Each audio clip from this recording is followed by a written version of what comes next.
Hi everyone, can you please help me in knowing the phenotypic expression of the given genotypes of the bacteria? First one is I plus P plus O plus Z plus Y negative. So I plus का simply मतलब है कि यहाँ पर हमारे पास repressor form हो रहा है और वो ऑपरेटर के साथ बाइंड कर रखेगा, जिसकी वजह से हमारे पास नॉर्मली जब आपके पास इंड्यूसर एब्सेंट है उस केस में ओपेरॉन ऑन नहीं ऑफ रहेगा। बट यहाँ पर कैच क्या है? Y negative. वाई नेगेटिव का मतलब है कि जो वाई का प्रोडक्ट है, वाई जीन का प्रोडक्ट जो है वो परमिएज, वो हमारे पास या तो बनता ही नहीं है या फिर वो नॉन फंक्शनल बनेगा, तो हमारे पास परमिएज की सिंथेसिस कभी भी नहीं होगी। बट जब आप इंड्यूसर प्रोवाइड कर देते हो, जब हमारे पास इंड्यूसर हमने दिया तो वो किसके साथ बाइंड करेगा? रिप्रेसर के साथ बाइंड करेगा। एंड रिप्रेस को क्या कर देगा? वो इनिबिट कर देगा। रिप्रेस को इनिबिट कर देगा सच दैट वो अब ऑपरेटर के साथ बाइंड नहीं करेगा।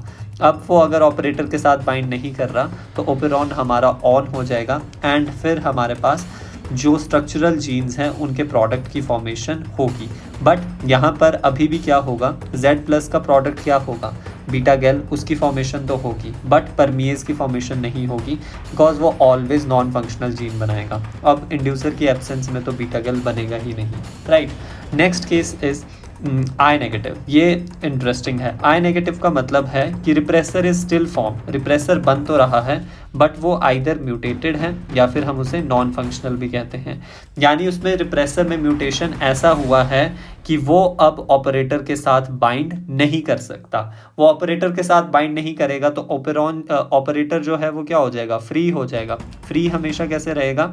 ऑलवेज फ्री रहेगा, यानी उसके साथ कभी भी रिप्रेसर प्रेजेंट नहीं रहेगा, जिसकी वजह से ओपेरॉन जो है वो हमेशा कैसा रहेगा? ऑन रहेगा।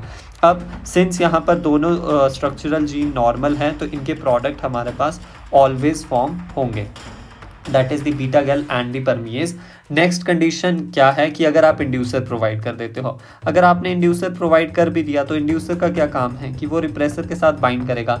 जब इंड्यूसर रिप्रेसर के साथ बाइंड करता है तो वो क्या करता है? रिप्रेसर को इनएक्टिवेट कर देता है। बट ऑलरेडी हमारे पास जो रिप्रेसर है वो इनएक्टिवेटेड है, म्यूटेटेड है, नॉन फंक्शनल है, तो स्टिल इस केस में भी हमारे पास ओपेरॉन जो है वो ऑन ही रहेगा। So here in this case of I negative, we can conclude that the expression of structural gene is basically constitutive because the formation of these enzymes occur always. It do not depends upon the presence of inducer or its absence. So I hope this is clear.